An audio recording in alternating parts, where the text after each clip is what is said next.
Hi guys, for Enzo Offroader's first modification section, we're going to be covering fitting this lift kit into my own personal 92 Toyota Hilux. Gone with an EFS 2-inch lift kit. Got this lift kit from Phil at Force 4. His contact details are going to be at the end of the video, so you guys can give him a buzz if you need any EFS gear.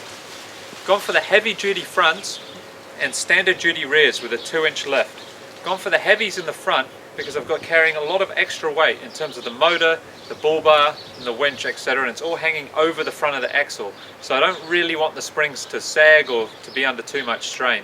Gone for the standards in the rear because there's not a whole lot going on back there, so I still want it to flex quite well, so if the springs are too rigid it's not really going to work out. As you can see here, my front springs are pretty bent. They're actually inverted the other way. I'm pretty worried that they're going to break when I'm out on the track or on the road, and that could be pretty bad. Also, the ride is horrible because the spring has no give and it's basically just scrap metal. We've also got here adjustable torque rod, again EFS, and that's so that the torque rod can reach down to the diff. With the standard one will not reach that far because the lift is just too much. You need a torque rod because it stops the diff twisting on the front leaves, and it also reduces axle tramp, which is bad for all your driveline, your gearbox, your diff, your CVs. Nothing is good from axle tramp. We've also got an extended rear brake line here. As you can see here,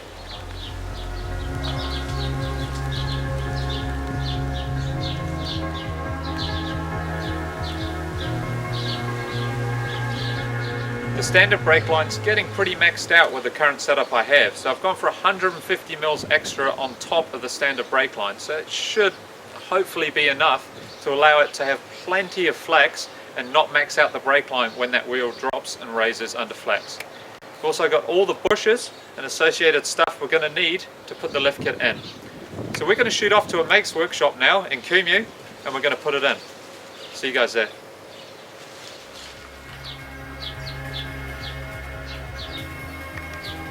Alright guys, we're here at Kumu 4x4 spares, my name Ash. His details are going to be at the end of the video. If you guys want to get any service spares, Ash is the man to see.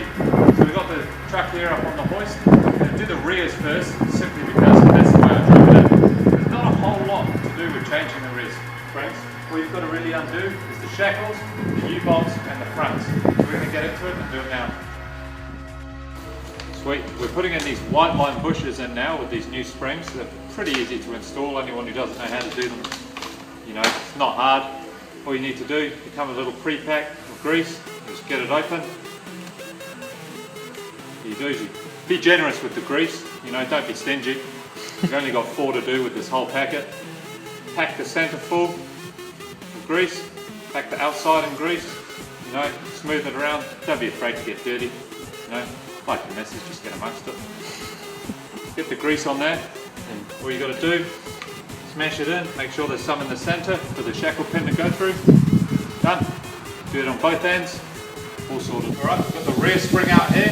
Took us all of about 5 minutes with the right tools. There's literally only, 7 bolts to hold it in. Bugger all. 4 on the spring hanger here, 1 on the front, and the 4 U-bolts. All you have to disconnect is the handbrake cable here and you're away. So now we're going to throw the new on it and see how it fits.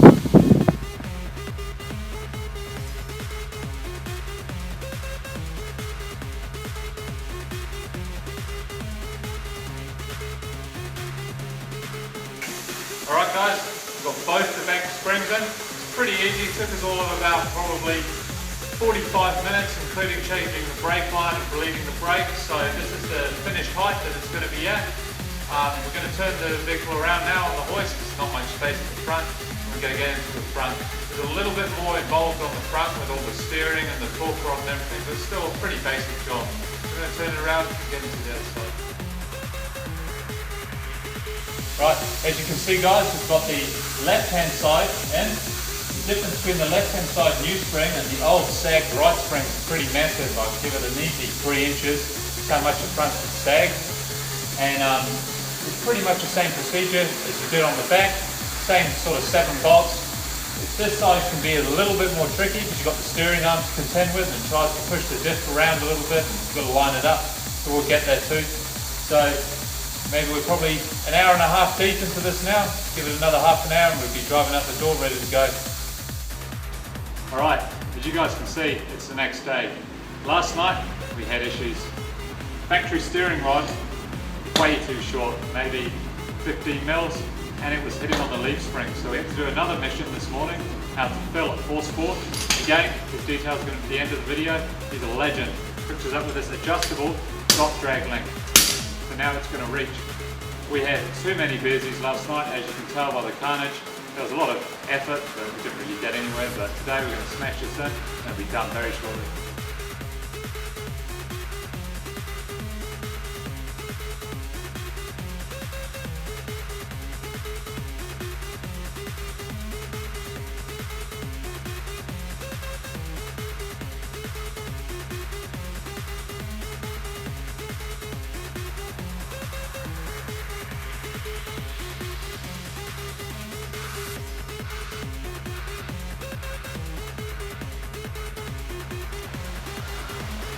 Alright, as you can see, the lift's all in now. I'm 6 feet tall, and this is the height of the truck, so it's pretty high. You can see the gap between the 35s and the guard here is pretty big, so it should allow for plenty of flex when I get it all set up nice. Probably going to need some new shocks eventually. The ones I've got at the moment are already extended, so they'll do for now. The whole install went pretty easy. The only problem we had was the steering arm, so we had to get the adjustable one. Apparently this happens on about 50% of the cases when you install lifts. I was just one of that 50%, so no one can really explain why. You know, manufacturing differences from Toyota, from the factory.